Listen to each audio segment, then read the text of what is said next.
حضور علیہ الصلوۃ والسلام نے فرمایا جب اللہ تعالیٰ نے زمین کو پیدا کیا تو زمین ہلنے لگی، تو اللہ نے پہاڑوں کو میخیں بنا کر قلعے بنا کر زمین میں لگا دیا تو زمین ٹھہر گئی۔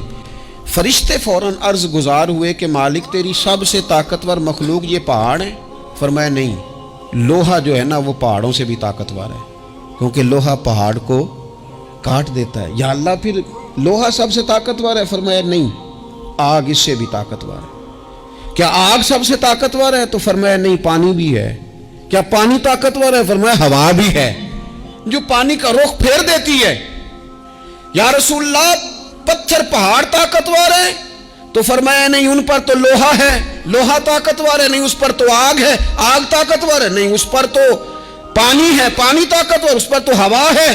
تو حضور پھر مہربانی کریں بتائیں طاقتور کون ہے؟ تو یہ دیکھو نا، یہ یاد رکھو نا، یہ کائنات کے سب سے بڑے حکمت والے محبوب کی بات یاد رکھو نا۔